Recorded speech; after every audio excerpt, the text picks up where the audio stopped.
Bonjour à toi, aujourd'hui je te retrouve dans cette vidéo et j'espère que tu as la pêche, une très grosse pêche. N'hésite pas à en mettre une en commentaire pour me témoigner ta pêchitude du moment.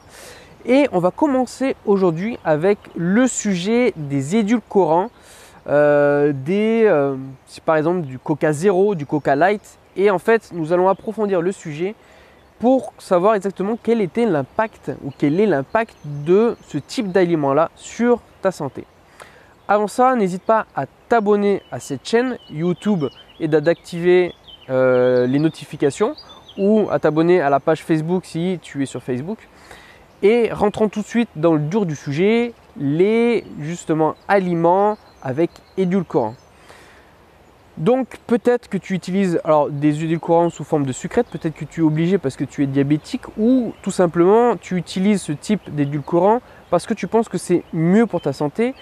Parce que justement, tu as entendu dire que le sucre c'était mauvais, mais voilà, tu as toujours envie d'avoir un petit goût sucré et du coup tu vas utiliser des substituts de sucre et tu vas aussi consommer la version light, la version sans sucre de certains aliments. Prenons par exemple le cas du coca, c'est le premier exemple qui me vient en tête parce que c'est un aliment qui est extrêmement consommé en France.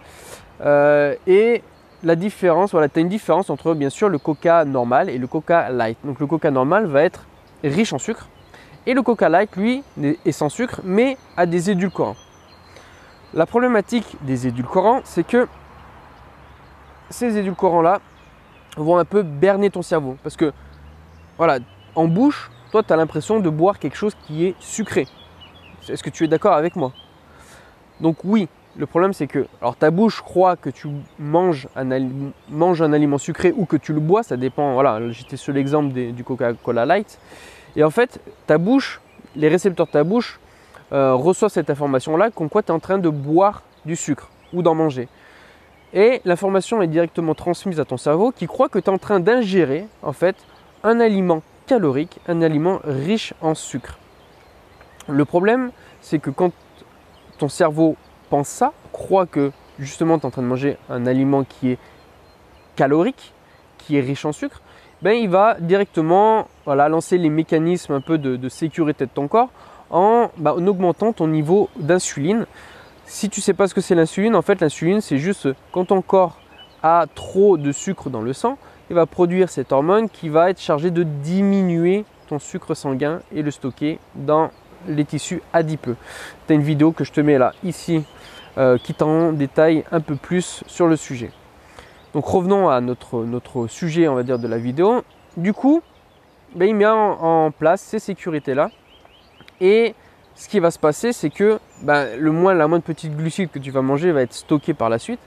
Mais le truc sournois, c'est qu'en fait, étant donné que tu ne vas pas forcément avoir l'alimentation qui est vraiment riche en glucides, en fait, ton taux de sucre sanguin ne va pas vraiment être très élevé parce que quand tu vas digérer, tu n'auras pas eu beaucoup d'aliments glucidiques par rapport à ce que ton cerveau croit et ça va fatalement arriver sur une hypoglycémie. Donc c'est une diminution de ta glycémie sanguine en dessous, on va dire, du seuil de vitalité que tu aurais besoin pour survivre.